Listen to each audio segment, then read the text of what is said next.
So good afternoon, everyone. My name is Reverend Sue, and I am fortunate to be the pastor of the Annisquam Village Church. On behalf of our amazing creation care team, I'd like to welcome you to this presentation by Nick Anderson.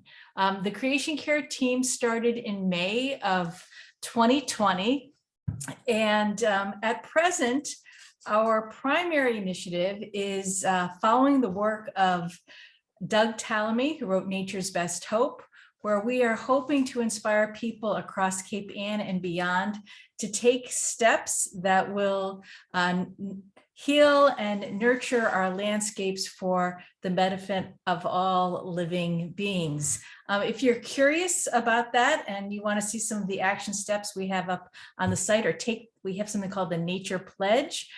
Please visit us at annisquamvillagechurch.org/nature, and I'll put that in the chat.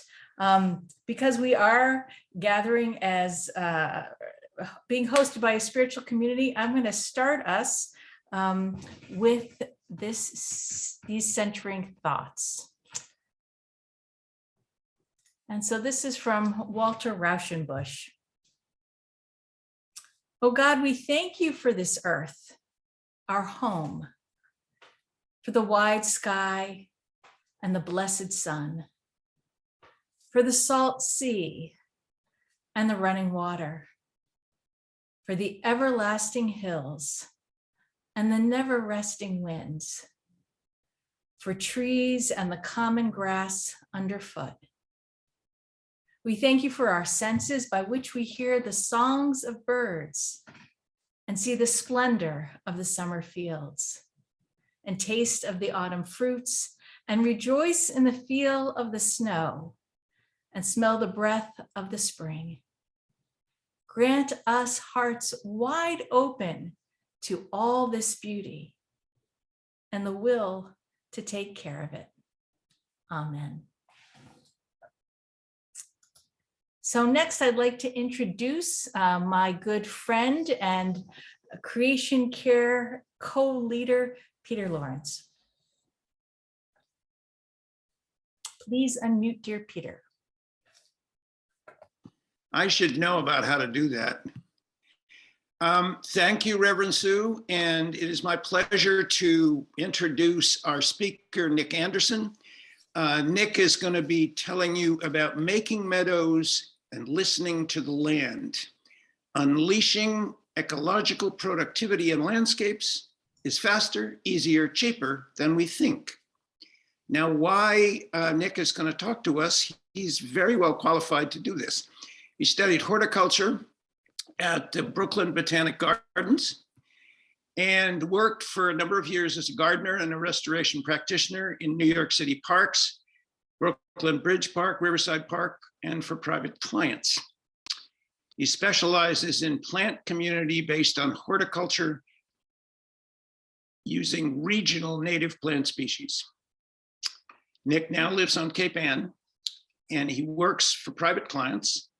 He's also done consulting work for the Millbrook Meadow Committee and other clients, and is assistant arborist for David Adams. Nick, over to you. Looking forward to this. Thank you so much, Peter. Can everyone hear me? Yes. Okay, good. Hi, and thank you all so much for tuning in. Okay, oh, and I'm going to ask, can everyone see the slides? Yes. Okay, great. And again, thank you to Peter Lawrence and to Reverend Sue and to the Annisquam Village Church community and the creation care team for inviting me to speak and to helping to set this all up. I also need to thank my dear friend, Dr. Molly Hardy, who has been my technological enabler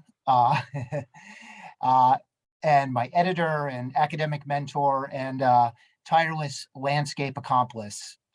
And I couldn't have done any of this without her, particularly today. So I did a presentation about a year ago. Oh, and I'm sorry, I'm going to be hitting these. Yeah, sorry. So I did a presentation about a year ago for the Rockport Garden Club, in which I talked a lot about my process of creating native wildflower meadows. And since then, I've met a lot of people who love the end result, but they're confused and intimidated by the process. And I've also come to realize that there are a lot of ways in which people's preconceived ideas about landscapes can get in the way of just making landscapes better. Additionally, a big part of the story of the last 400 odd years of our history with this land amounts to a process by which regular people get pulled farther and farther away from nature by work and family and all manner of entertainment and technology and distractions, culminating in the time we're living in now, when we feel like we've lost a limb if we misplace our cell phones, or smartphones rather. And coinciding with this process, there's the exponential expansion of scientific knowledge and literature and all things related to plants, and then the endless catalogs, publications, organizations, websites, and products. And all of it has caused a lot of people to get overwhelmed and to throw up their hands and say, it's too complicated. Nature is best left to the experts, the scientists, ecologists, landscape architects, professional gardeners, landscape crews, etc. And of course, this isn't everyone, as I'm sure there are a lot of avid gardeners in the audience, as well as naturalists, but it's a sensibility I encounter a lot, this kind of paralysis where we are right now. And so I want to take a little time to unpack some of the ideological baggage, the baggage that we bring to culturally when we're thinking about landscapes, in an effort to put most of it aside, so we can just get outside and have some fun and learn by doing in a low stakes way, and just get some things planted. And so it might seem like I'm getting a little far afield from meadows and native plants in the first part of this talk, but please bear with me because I think it might pay off. And a word of warning here is that I'm going to move through a few centuries of history with a lot of wild generalizations from an altitude of about 10,000 feet. I'm also going to describe the dominant American and English perspectives on nature because it's what prevails in horticultural and land conservation circles, and it's tied to the history of the country. I'm fully aware that this perspective doesn't necessarily encapsulate everyone's understanding of the land, as we're all converging from many parts of the globe, and our ways of seeing nature are incredibly personal and subjective, as well as cultural. After I briefly trace these historical and cultural trajectories, I'll tell you about my secret local native plant nursery, where they're giving away some of our most ecologically beneficial native plants free of charge. And you can make your own native meadows with minimal effort from these nurseries. And so I want to start with two types of American landscape and trace how deeply rooted they are in our nation's current moment. So the first of these are wild spaces. Oops. Hold on one moment. Oh. So here I'm using Dogtown for some pictures, but it could just as easily, it could just as well be any reasonably preserved remnant of wilderness from anywhere in the country. These places are captivating, exciting, and reassuring on a deep emotional level, and their aesthetic appeal is almost certainly rooted in the primitive parts of our brains.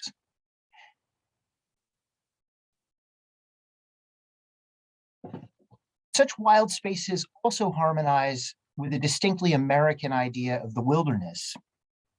And this imagined pristine wilderness originates with colonial settlement.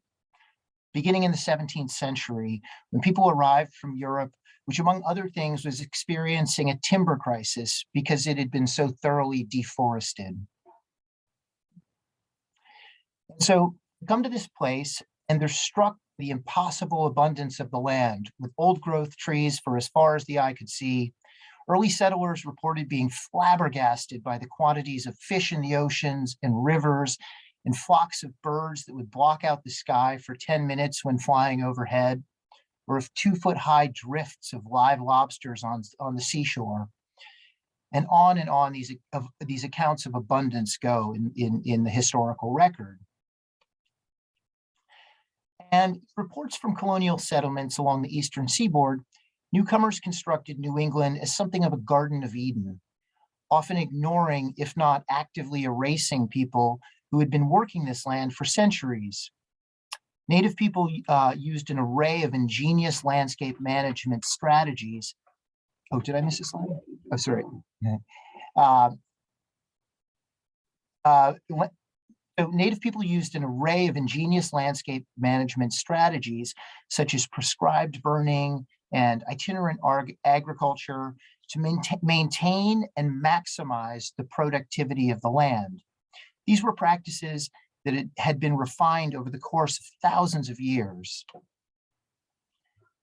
And as the native populations were killed off and pushed out, and Europeans began to settle the land, it was forever changed. Once they cemented this change along the eastern seaboard, Americans imagined similarly pristine, undervalued land to their west. And the story of the 19th century reenacts this drama of violent displacement of Native people to extract resources from the land in the name of the nation. And so the distinctly American wilderness ideal gave way to the cordoning off and the setting apart the land in the name of conservation. And the creation of the national parks and groups like the Sierra Club and many others, let's see. So the creation of these of the national park and groups like the Sierra Club and many others provide this enormous body of knowledge, and it's accumulated, and this is what underpins contemporary approaches to wildlife conservation and restoration. And this goes through the figures, the likes of John Muir and Teddy Roosevelt and Aldo Leopold, just to name just a few. So now back in time, once again, to look at the cultural evolution of what I want to posit as the second type of quintessential American landscape, starting with the outside space of the early colonial home. It's important to recognize one thing, that the justification for taking ownership of a piece of property in New England was predicated on the idea that settlers would be improving the land. I should say improving, articulated in the philosophy of John Locke and practiced throughout English colonial expansion. Newcomers cut down the trees, built houses, removed rocks and stumps from the soil, raised crops and livestock. And these perceived improvements justified the taking of the land and the creation of private property. And if they were able to make it for several generations, the luckier and more prosperous people might move on from just treating the land as a mere source of shelter and subsistence to a source of beauty and refinement. So eventually, horticulture gets mapped onto this early American idea of improving the land as a form of self-justification. And this care for the land went from kitchen gardens and then gardens for display and showcase. And the outside of the house becomes a domesticated continuation of the inside, differentiating the yard from the surrounding nature outside, as well as from the village. As gardening developed as an activity, imperialism's reach extended, and the plants themselves were brought from all over the world, and particularly from Asia, starting in the 19th century. And, oops, is that right, Molly? I think, all right. Yeah. And so in the 20th century, And so in the 20th century, rampant consumerism and industrialized horticulture worked in tandem to induce people to buy more and more plants for their yards. And advertising created the need for pesticides, herbicides, and fertilizers and all manner of product. Oops. So, yeah. Sorry, we're just having some slide difficulties. And so here we are sort of at the end point of this process. Increasingly, lawns had the look of golf courses. It had the look of golf courses, and the sequence of flowers had to bloom across the seasons with immaculate timing. And the once beloved dandelion became a symbol of negligence. And increasingly, an ultra hygienic aesthetic is mapped on to this older idea of improving the land. And so a good domesticated landscape is one that is controlled from within an inch of its life. And that brings us to today, when most of us look around in our yards, and ideally we think of them as places of joyful toiling, as well as comfort and relaxation and recreation. But it's important to recognize that they are deeply, albeit subtly, ideological places, as the cultural, historical forces I've broadly outlined are part of an ethical and aesthetic lineage that goes back to the colonial period. And we can tell how ideological our domestic landscapes are because we'll find ourselves making judgments about them. So this is one landscape that seems to be ticking all the right boxes and looks good according to convention. Whereas this one's not going to win any awards, but it's also not going to garner complaints from the neighbors either. And this one probably will win some awards. It looks exceedingly expensive. And this one has some room for improvement.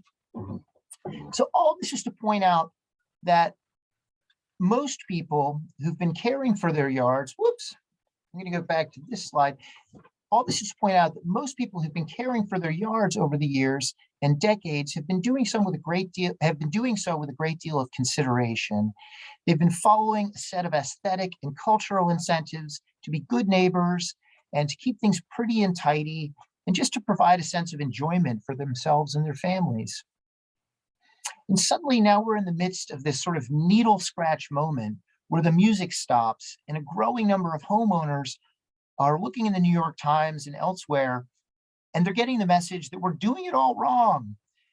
And to be fair, even setting aside native and non-native and invasive plants for a moment, a great deal of what we do in terms of conventional American landscaping is designed to keep nature contained and suppressed, and are generally terrible for the environment in numerous ways.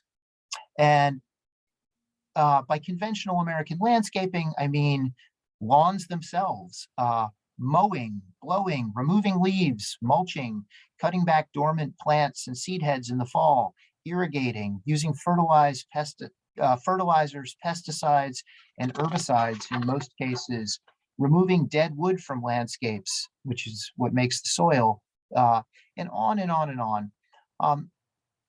And all this work does little to help and often harms the natural world.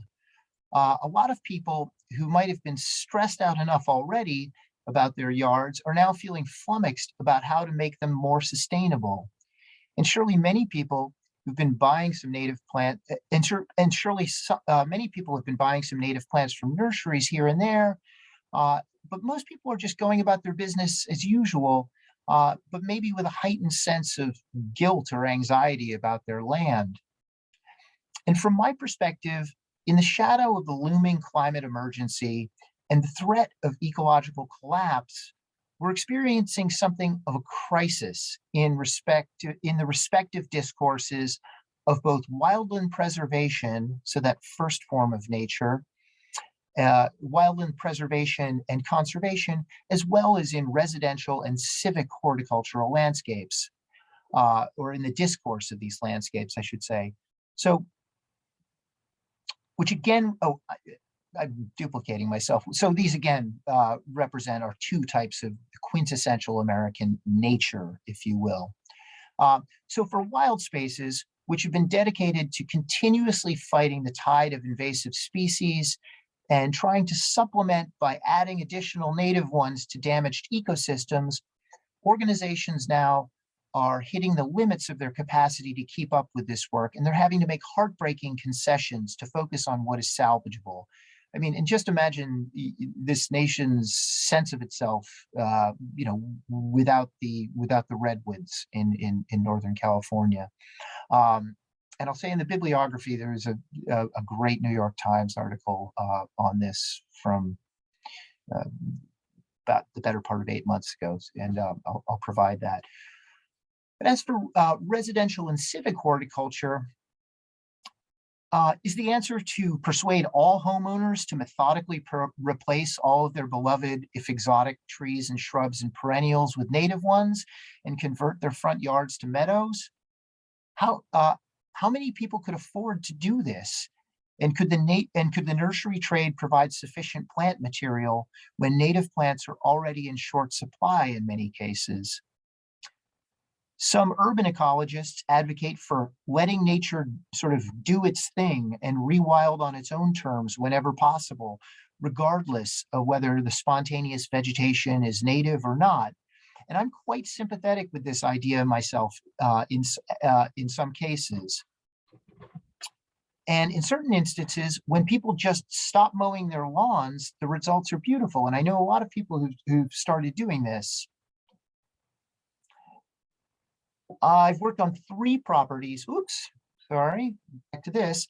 So this is a result. This is an instance where people stopped mowing their lawn, and it turned into something wonderful. So I've worked on 3 properties in the area where little blue stem grass, gorgeous native, dominated the space. But in many cases, the resultant landscapes are a chaotic tangle of weeds, or just an overgrown mix of turf grass, and this wouldn't be acceptable to the cultural expectations that we've inherited from our domestic landscape, landscape traditions. And every piece of residential property has a unique, and I should say residential or civic property, has a unique ecological history. They're completely heterogeneous. You really never know what you're going to get. So it's not really helpful to provide these blanket prescriptions, these one-size-fits-all solutions. And perhaps the goal should be to essentially superimpose the knowledge from the centuries of wildland conservation and attempt to restore residential and civic properties in our region to their former grandeur as native old-growth forests. And believe it or not, there are serious people who propose that this is what should be planned for New York City in the next few centuries, albeit in a way that would allow people to live and work in supposed harmony with the trees. And there's a fancy popular coffee table book that has captured the hearts of a lot of people in New York that suggests just this. And I'll be honest here and say that this is a ludicrous idea for too many reasons to mention.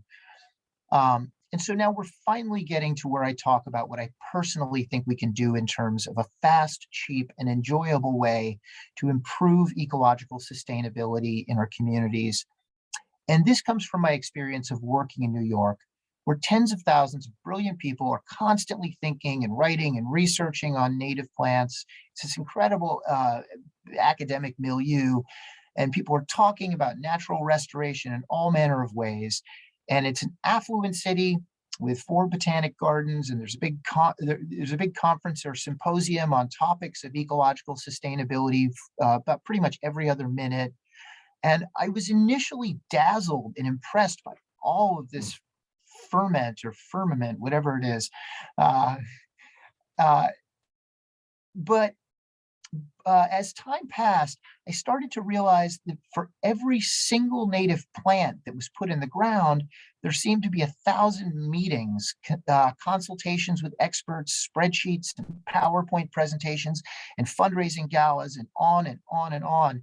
And it started to seem a little silly to me because apart from a few horticultural jewels like Central Park, Brooklyn Bridge Park, the High Line, and the aforementioned botanical gardens, most of the public land in the city is horribly underutilized. And typically it's just mowed and blown or left alone. And these horticultural marvels, they start to seem akin to supermodels or celebrities who are beautiful in a superficial way, but only by dint of the best personal trainers, dietitians, fashion designers, and $10 million salaries. And the whole time I was taking this in, I was gardening with a pathological level of obsession, albeit in an unconventional way. I found that I was able to transform some of these neglected landscapes into something much more beautiful and much more ecologically productive. So let's recall these two kinds of American nature that I've outlined. One that we're cultured to enter as passive observers with a set of hiking boots and a compass and perhaps some binoculars and guidebooks about wildflowers and mushrooms.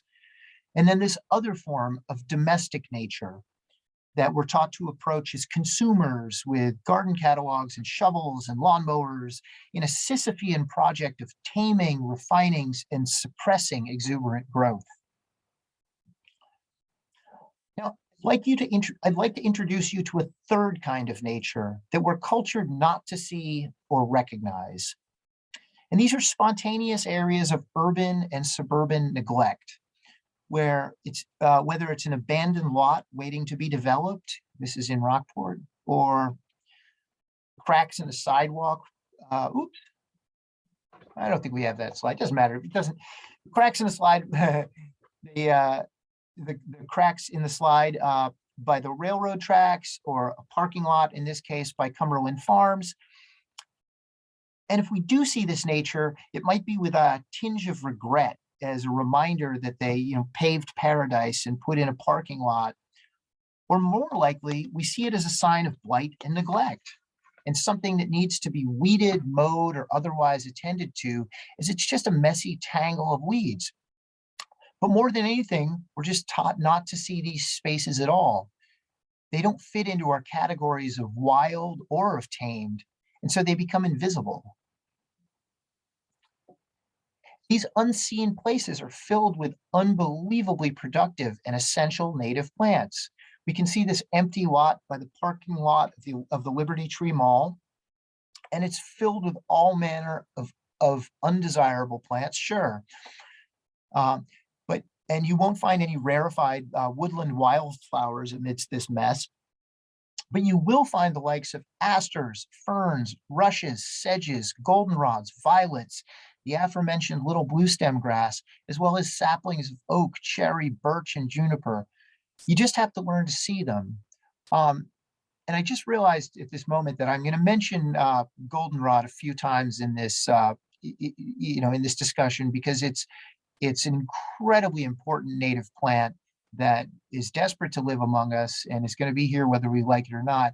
And the most important thing to know about goldenrod is it does not cause hay fever. It has this reputation that's indelible for people.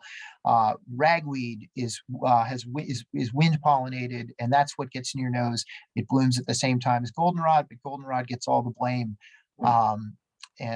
So it's ragweed, also a native plant, by the way, but not one you want really. So anyway, we just have to learn to see these plants.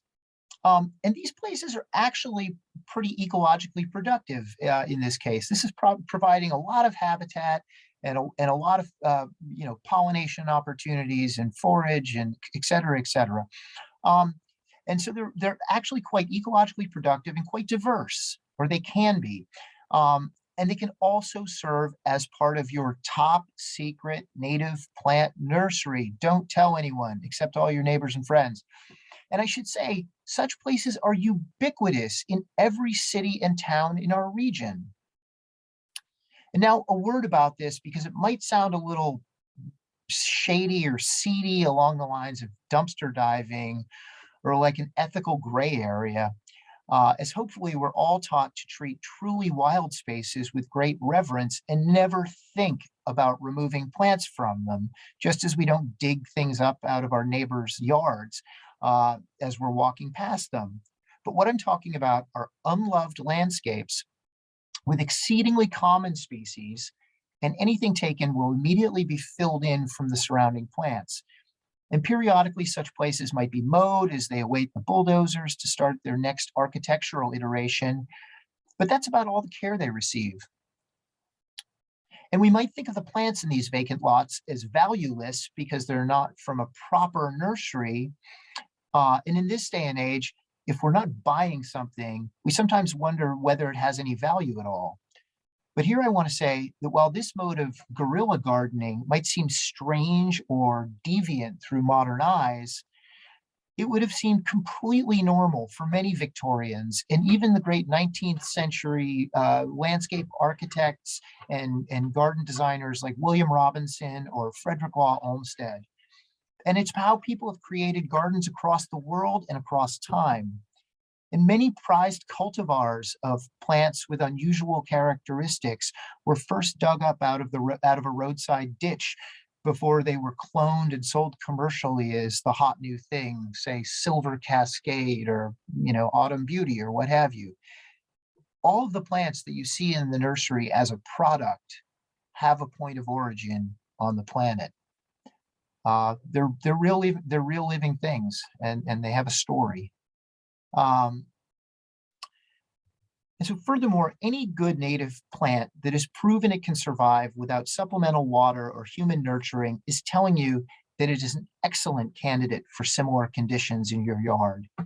And in fact, after all of the centuries of selection and genetic tinkering that has brought us the latest horticultural fads, a really big point of boutique snobbery in the contemporary native plant world concerns sourcing straight species, non-genetically modified local plants from as close to home as possible. And I realize you may or may not be up for pilfering plants from parking lots, but I do want to urge you to try to see all of the spontaneous vegetation on your own land, your own yards, and wherever you go with new and curious eyes.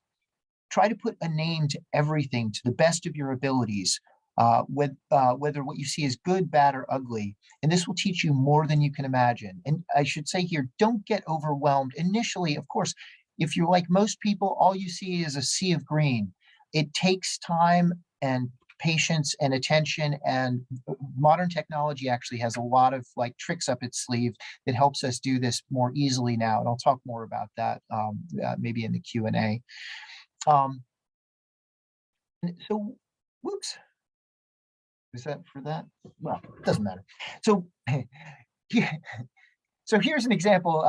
I'll just speak extemporaneously for a second because I thought this is just so wonderful. This is a microscopic burgeoning native plant forest growing out of the downspout of a from a gutter. And this is at Molly's house again. And this is sensitive fern and paperbark birch growing out of moss. And it's just cute as the dickens. I mean, this just shows you how tenacious and ubiquitous these plants are. But again, we're sort of taught not to see them. And so, do you know if I should go ahead with that? Okay. Nope. Oh, no. Well, anyway, it's fine. So learn to appreciate the ferns growing out of the foundation of your house, or the asters or the goldenrods in the neglected corner of a plant bed, and consider using these as foundational plants. They're all really important ecologically. And use these in an experimental meadow project, as they've already proven that they're happy to be living in these conditions on the land. Try to notice all the things growing in your lawn, like maybe yarrow, common violets, and wild strawberry, and learn to appreciate these wonderful and beneficial native plants. And again, in the spirit of free plants, pay attention to the things that are seeding around happily from established native plants that you might have in your yard, things like Joe Pye weed or black-eyed Susans or foxglove beard tongue, and consider using these in your meadow project. Oftentimes people complain about, such and such a plant, I don't like it, it seeds around. That's a good thing. That's free plants. And then the fall, try to notice when the white oak trees drop their acorns by the road and see how they're rooting themselves into the soil.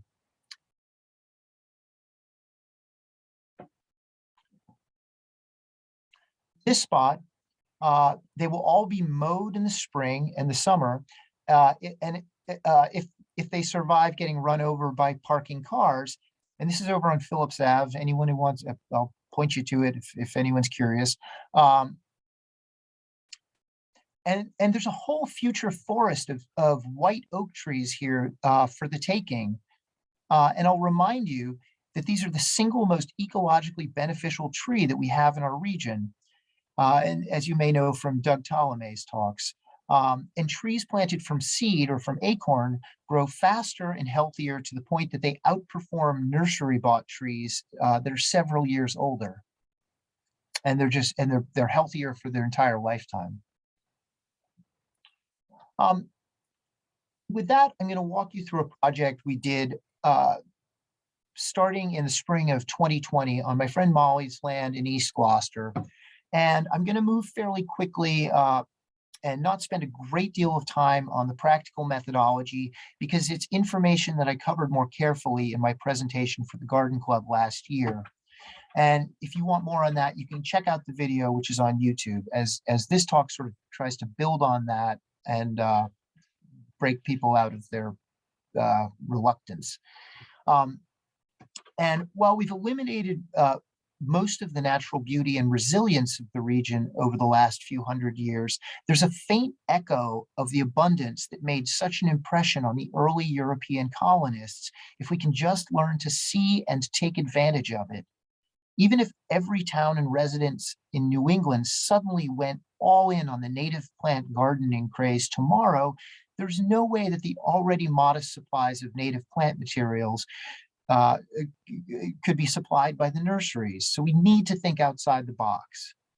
However, an enormous amount can be accomplished if we can learn to think a bit differently. And with that, here's the meadow. So we started this project cutting some dying trees and clearing a huge thicket of invasive honeysuckle and oriental bittersweet. And here's another view of the work in progress. And in the background, you can see some of the thicket that we were removing. And here's a curious coyote pup, we named him Aldo, that used to visit me while I was working on the project. And so I planted everything exceedingly close together in some case, exceedingly close together, in some cases, just a few inches apart. And you can see with this little aster, this is a white wood aster, I tore off the stems and the foliage, as most perennials establish more quickly when they're starting fresh with just the roots. In this way, plants are like icebergs in that they the important part lies beneath. And I planted the area with about 50 or 60 species of native plants, the bulk of which were taken from neglected parts of the property. Some were taken, and some were garden plants that I had in great quantity, like the aforementioned black-eyed Susans and so forth. And some were salvaged from sites that were being bulldozed. But if you're new to this, you can do this on a small scale with just a few species to start out in a tiny area and learn as you go. And I'd recommend starting with asters and goldenrods in the fall. Plants love being planted in the fall, by the way. Because you can recognize them. They're the easiest things to learn, and just get started that way. And here's our coyote pup walking through the new planting, and you can see that there's nothing remotely appealing about the site in the first few weeks. So you need to be patient. And put aside the expectations for an instant gratification that you might have from using large-scale nursery-bought plants. Just keep things watered and wait. And so this is in July, and then after less than 2 months, we have a lot of foliage and even some flowers. And a little bit later, things really start filling out. And in the fall, we can see the seed, sorry. There's a little monarch eating some of the aforementioned goldenrod. And in the fall, we can see the seeds mature and they take on that fluffy appearance, which is quite lovely. And it's really important to leave all the stalks and seeds in place because they provide forage and shelter for birds and insects as well as food. And this is also the foundation of your infinite nursery. And we can see these white wood aster seeds. And now they've fallen to the ground, and we'll check back in on those seeds in a bit. And then winter rolls through. These look a little bit messy. That's just the way it is. And then in early April, things look a little tattered. Virtually no leaves or stems or anything have been removed. All the leaves from trees have stayed in place, but they've mostly been flattened and largely broken down. And a little further into April, things start coming to life. And here's the little spot where we saw the aster seeds previously. And here we are in early May. We're still in early May. We're going to be there for a moment. This is mid-May. That's columbine, Ecological canadensis, which is just a fantastic plant. And a little later in May,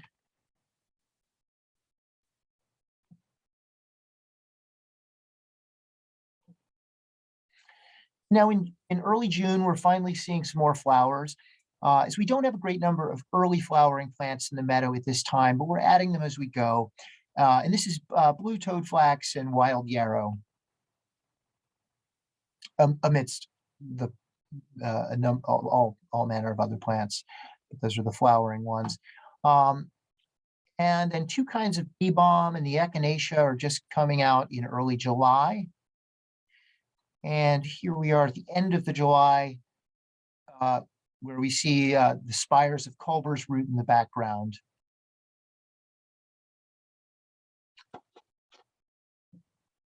And now, sort of pushing back all these tall perennials, let's look.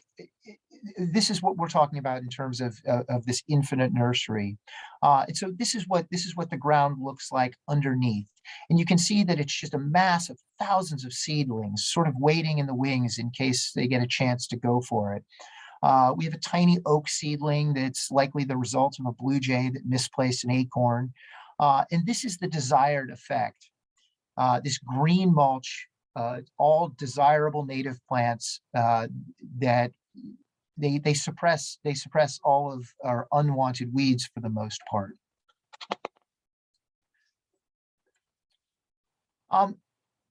And so now I'm just going to sort of scroll through the season a little bit more with some beautiful pictures, many of which were taken by my sister Meredith Anderson. The prettier ones like this were taken by Meredith.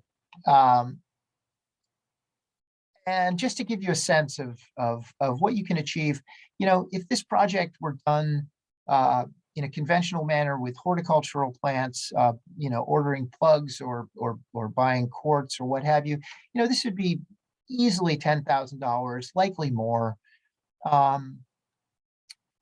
by sort of treating the landscape as your experimental, you know, you're making a stew. You're putting it all in the pot, not worrying too much about it. I mean, I've been doing this for a long time, so there's, you know, I've accrued some knowledge, but it's not rocket science. And anyone can really employ these techniques with time and experimentation, as long as you just, you know, take away the stakes. Honestly, maybe just put away most of the books and references and guidebooks and checkbooks and websites and so forth, and just cut yourself a break and just play. in a way that's childlike, but if you're not comfortable being childlike about it, just call yourself an artist. It's kind of remarkable to think how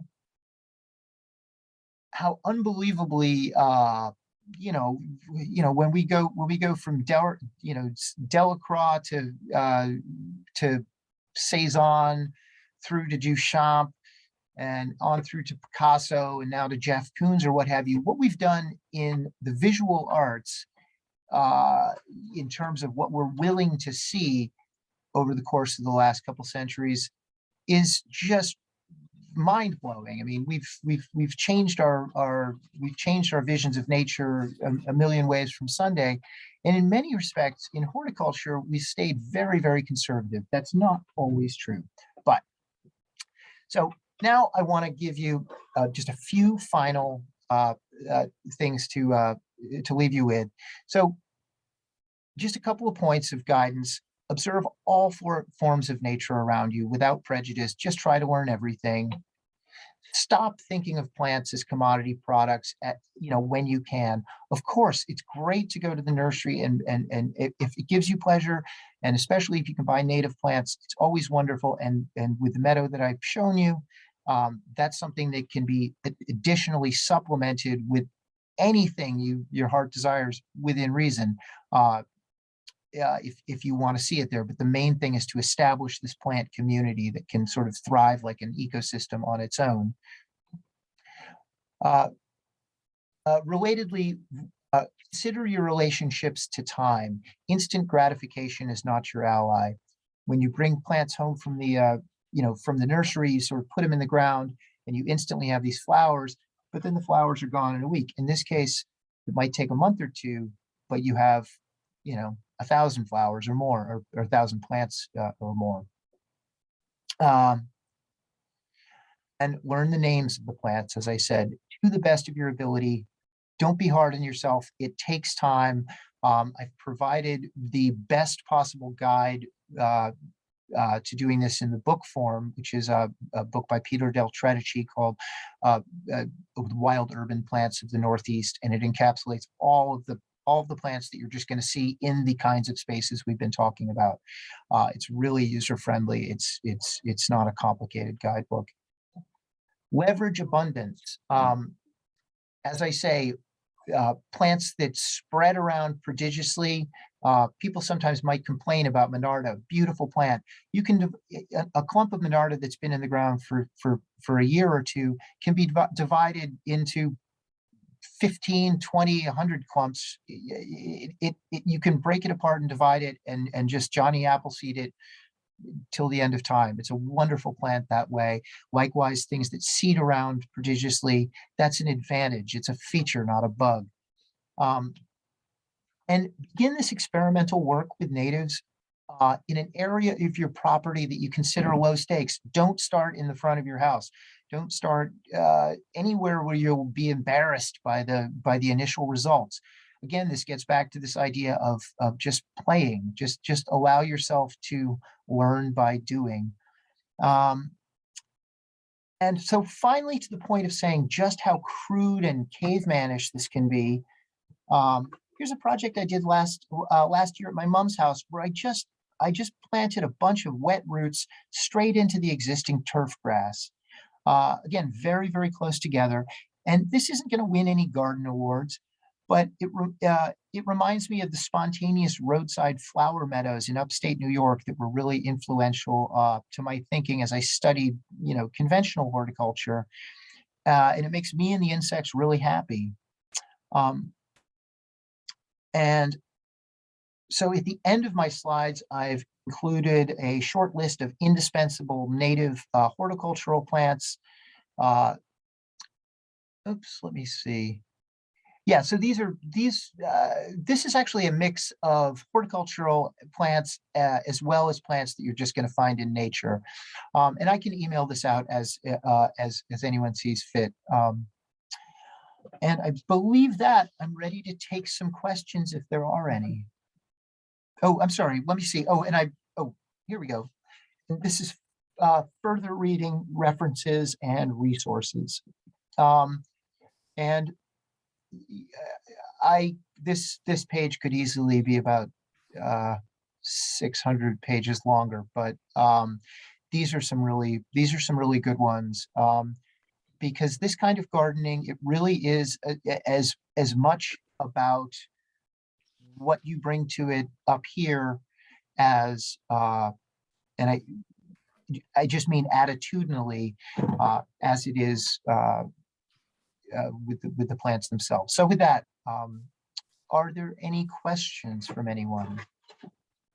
And it looks, so before you take the questions, let me just also say, Nick, if you send those lists to Peter and I, we will put them out in the DLA email and on our creation care list.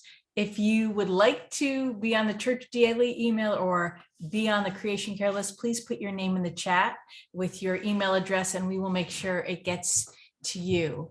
And just to help, if you raise your hand, if you have a question for Nick, I'll call on you and then please unmute yourself. Let's start with Dick. Please unmute. Dick, you need to unmute, please. Can we switch the screen, Sue? Yeah, let's see here. Perfect. Okay. I was going to ask, as these wild areas begin to mature, what are the first insects and wildlife you see moving in to enjoy them? Oh, I so wish that I had been able to provide more of that. So one of the lovely surprises this summer, and I have a million pictures I could share with you, but tree frogs were the most exciting thing for me, climbing up on the Joe Pye weed. The plant I recommend a lot is rabbit tobacco. It's not really a horticulture plant, but it's an incredibly useful plant, and it's the sole, or it's one of the few hosts for the American lady caterpillars and butter that turn into butterflies. Endless numbers of sweat bees, bumblebees, every imaginable kind of bee and wasp. I mean, you see this, it's instant gratification on that front. And I have a lovely picture of a rabbit nestling in the meadow. I ran out of time with those slides, and I wish I had provided more. Thank you. Eric, Nancy, and Betty, you're next. Please unmute. I have this package of seeds that I bought, and I would love to just sprinkle them around in my yard, but there's turf there, and I honestly don't have the energy anymore to pull off the turf. Can I just sprinkle it over the turf, and it might actually hold it in better because it's on a slope? So what I would recommend is if you or someone's able, disturb it a little bit, rake it a little bit, and then you're going to want to at least mow it for a year. I don't, seeds are really important, but doing and you can't go wrong if you have those seeds. You should absolutely use them, but you need to do it soon because they need to stay in the cold ground and get a period of what's called scarification, where they go from warm to cold to warm to cold. They need to freeze a little bit. And then the other thing is that growing with seeds is a little bit to do it in a way where the results are predictable is a little touch and go, but you have nothing to lose. Absolutely do it. And you will certainly, if the seeds are reasonably fresh and you plant them soon, you'll certainly see some results. Usually most of it will be next year. You might see some annuals this year though. Depends what's in there. Thank you. Mm-hmm. Susan Hand, if you could please unmute. Fascinating presentation. For identification, I have come to use an app called Picture This, and I just wander around my garden and take a snapshot of what is coming up, and have found myself rescuing all kinds of things that I thought were weeds. I even found it useful when I was visiting my daughter in Australia. It has a huge database, and you use your camera on your phone, and it identifies everything as you wander by. Exactly. And again, with this kind of, that has been a huge help. With this kind of horticulture, it might not be 100%. Some plants you really do need a botanist to tell things apart, but it's always going to be close enough. And as long as you're just sticking to using, these sort of either neglected spaces or places in your yard, you really can't go wrong. I should say one thing that I didn't mention before: if there's any chance that anyone is watching this from another part of the country, I can't vouch for this. I wouldn't recommend doing what I'm talking about. So, I mean, for example, this would be a reprehensible way to go to treat the landscape in a desert environment where you just be going around and collecting things. This is just for abandoned waste, urban waste sites in the Northeast or in your yard or what have you. Other ecosystems are different, and I can't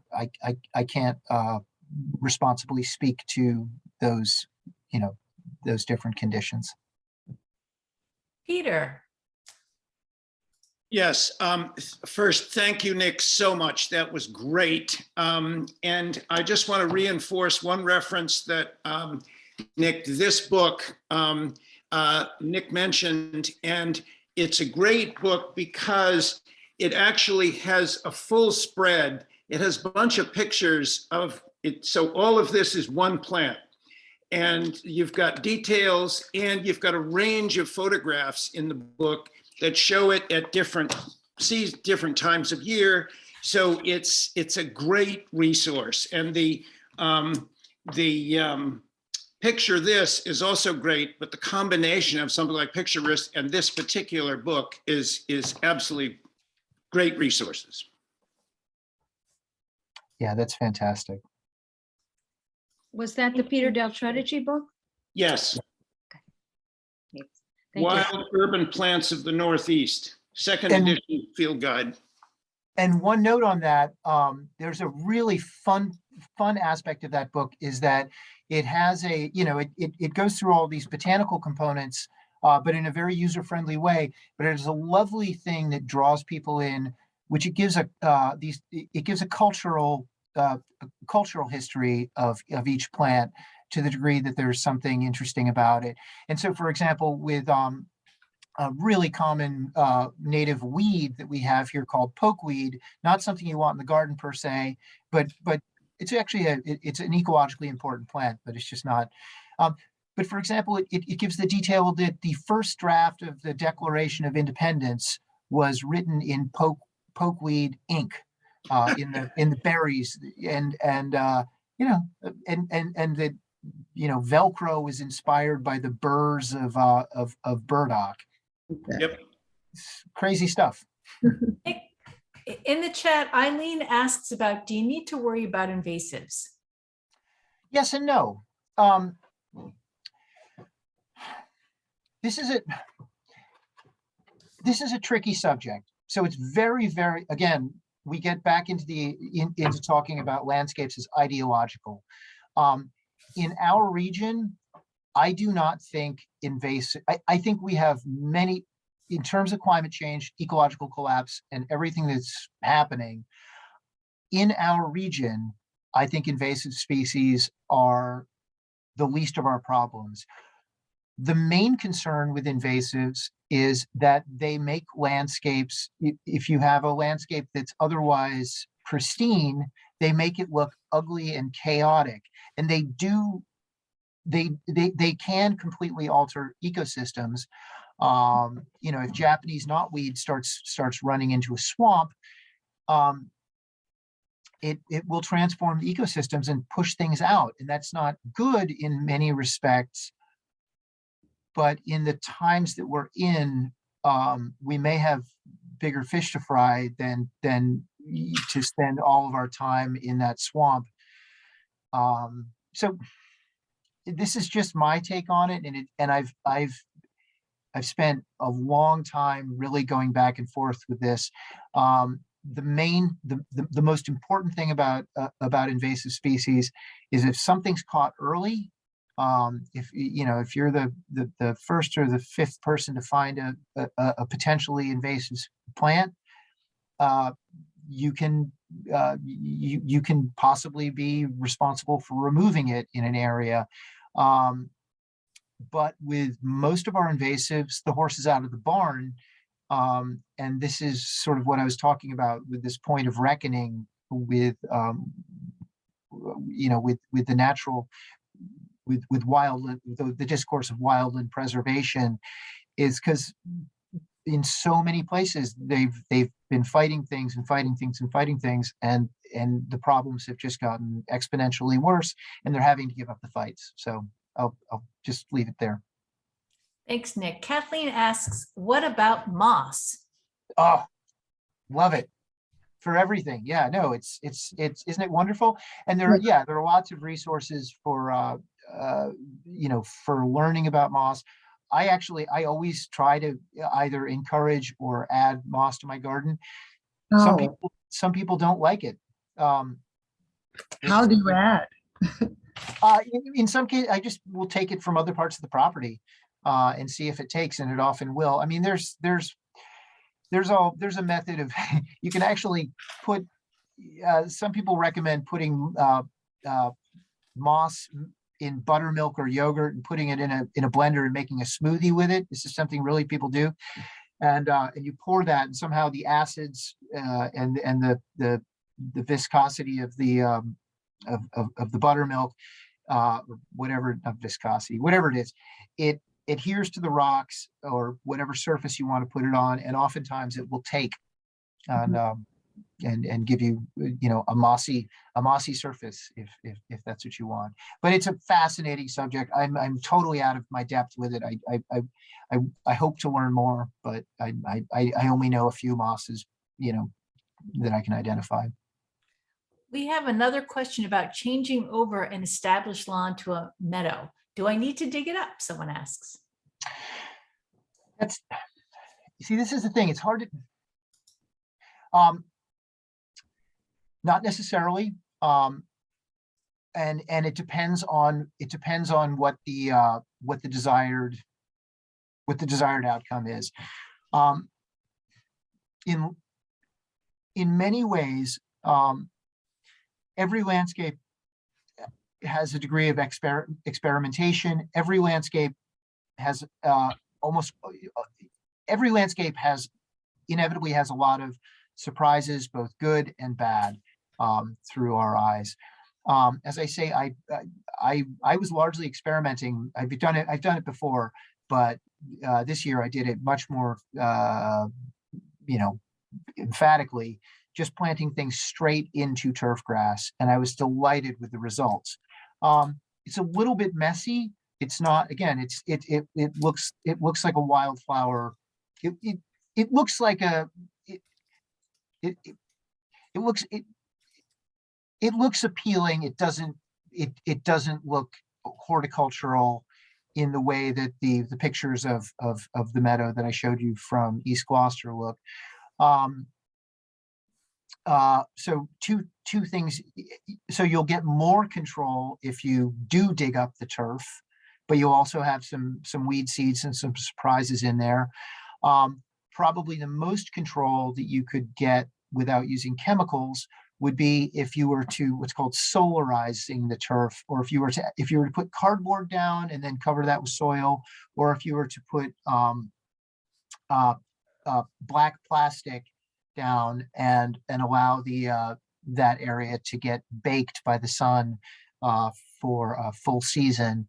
That would kill most of the weed seeds in the existing plants. It's sort of like if you if you left a plant pot or anything out and the soil gets blanked out, and then you plant into that. Okay, go ahead.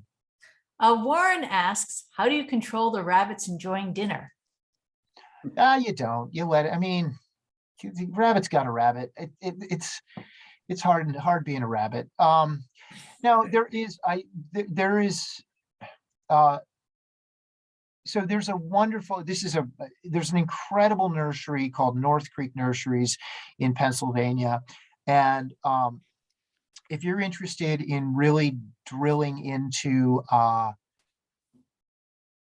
really thoughtful gardening techniques, they have it's sort of a blog. It's a weekly email newsletter called The Plug. And they address every topic under the sun. They're absolutely brilliant people.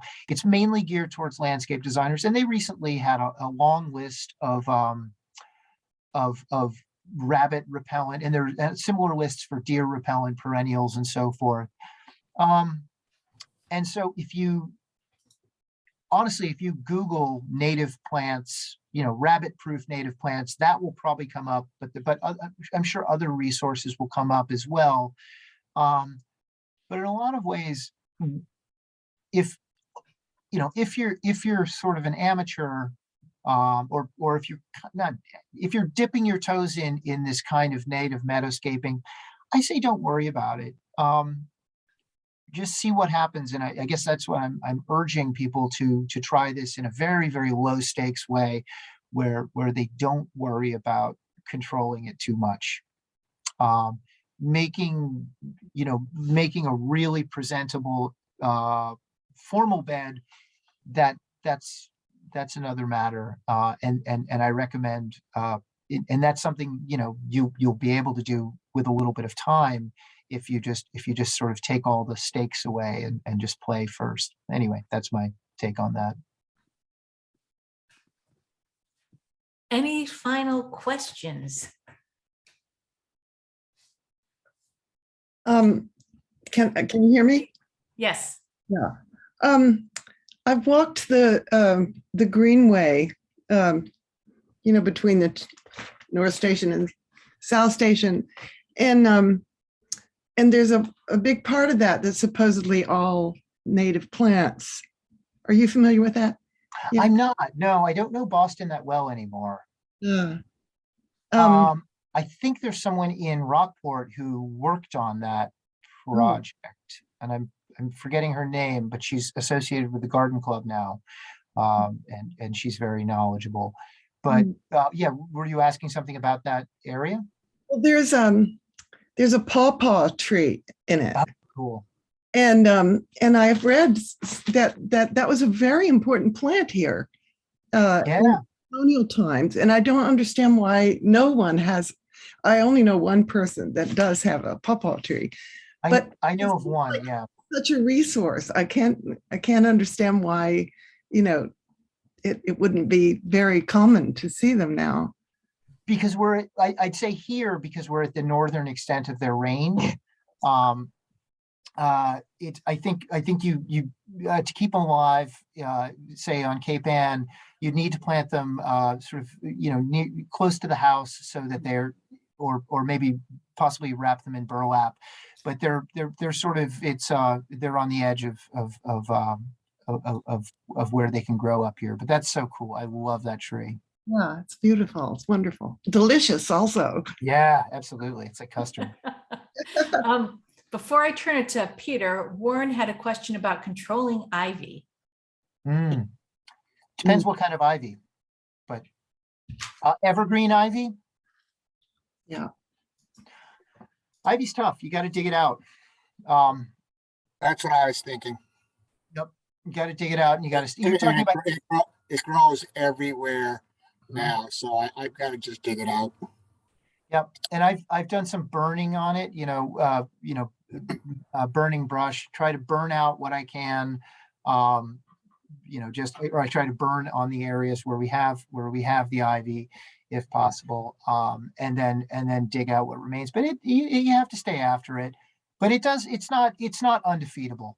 I'd say, sometimes you just raise the white flag with something like,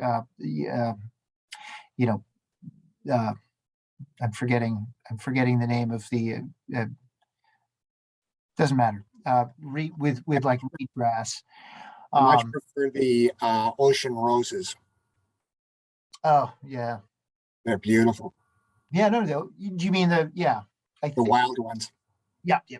They're actually, if you're talking about Rosa rugosa, that's not a native plant, but it's also, I would not call that a bad plant. Rosa multiflora, the white one, that's a pretty invasive woodland plant, but of Thank you. course. All right, Peter, last question.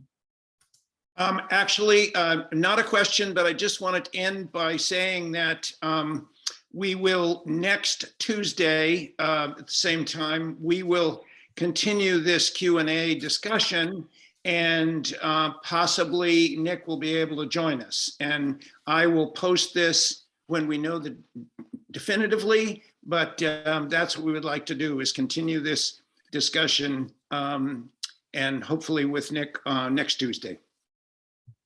Great. All right. Well, thank you to Nick. Thank you, Peter. Thank you to everyone who came today. I was able to get some of your emails if you want to be added to our email list. You'll also see in the chat, you can email creationcareavc@gmail.com and be added to our list. So thanks, everyone, and hope to see you next week. Thanks so much. Thank Thank you. you all for being here. Thank you. Yeah. That was enjoyable. Leave. Hmm.